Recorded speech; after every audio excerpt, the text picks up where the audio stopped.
this is when the decision will be made about whether or not we seize this incredible opportunity for our province.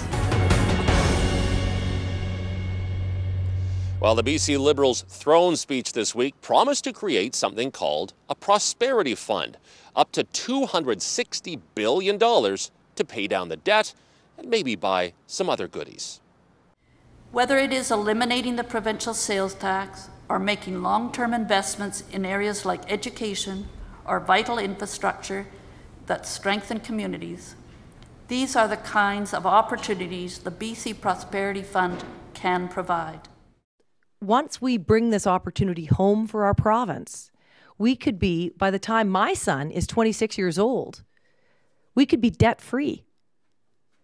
We could be setting our province on a path to make sure that our children have no debt, which is what my parents wanted for me and probably what your parents wanted for you.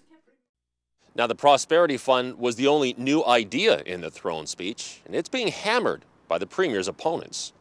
There's nothing in there that says to me that there's going to be jobs created in the short term in this province, and really nothing, I think, to encourage investment in the province.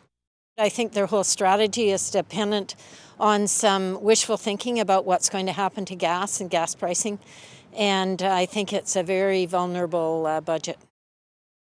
So where does all this money come from?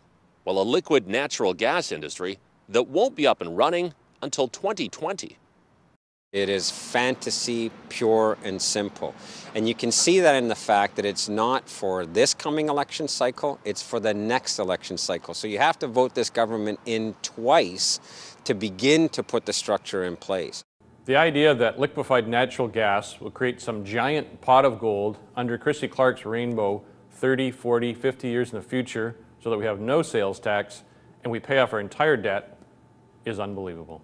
Projections are important. You need to have these kind of goals in government, but to think that they can predict with any kind of accuracy is just fooling themselves.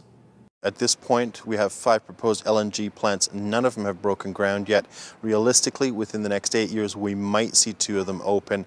In 2 decades, it's hard to know whether we'll have even any of them operating any longer. You know, I think the Prosperity Fund is a great idea for a future government, but since this was the only new thing in the 2013 throne speech, seems to me the Liberals are out of gas. For This Week in BC, I'm Sean Leslie.